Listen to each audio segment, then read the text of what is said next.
Had a neighbor pull into my yard last Tuesday with a '67 John Deere 3020, loader drooping down like a hound dog that just got scolded.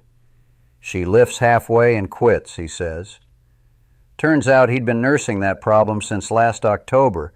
I told him that's not patience, that's just suffering. The 3020 hydraulic system is probably the single most common thing I see walk through my shop door. Great tractor. I've got real affection for the 3020, but the hydraulics have a few specific failure points that'll make you pull your hair out if you don't know where to look. Here's what you're dealing with. The 3020 uses a closed center system John Deere called the JDH system. The pump is gear-driven off the engine and it feeds the 3-point hitch, the front loader if you've got one, and the power steering. Low pressure everywhere usually means a pump or filter issue. Problems in just one circuit point somewhere else. First thing to check on a slow or weak 3-point lift is your hydraulic filter. The 3020 has an inline filter on the return side. If it's never been changed, it's choking the flow right there. Swap it. After that, hook up a pressure gauge at the remote port. You want to see 2,000 to 20,500 psi. Short on pressure?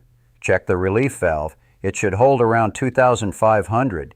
If it's stuck open or set low, your pressure bleeds right off. Still weak after that? You're likely looking at worn rockshaft piston seals or a tired pump. If the hitch lifts fine but creeps down, that's almost always the rockshaft piston seals or the load control valve. Before you pull anything apart, check your draft control linkage adjustment first. If it's even slightly off, the valve cracks open just enough to let the hitch bleed down slow. 20 minutes of checking can save you a full teardown. Loader lifting jerky or not at all. Check your fluid level first. The hydraulic and transmission fluid are shared on a 3020. Then look for air in the system. Common entry points are the suction line fitting at the pump, a worn input shaft seal, or a cracked suction tube. Fix the air leak before you do anything else. Here's something they don't tell you in the YouTube comments.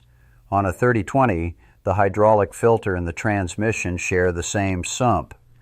If that fluid is black or worse, milky, you've got a bigger problem than a weak hitch. Change the fluid and find out where the contamination came from before you put new seals in anything. If you want the full factory service manual for your 3020, pressure specs, fluid capacities, rockshaft disassembly, all of it, I've got them over at the manual store, links right below. Worth every penny when you're elbows deep in a hydraulic housing. Thumbs up if this helped, and I'll catch you in the next one.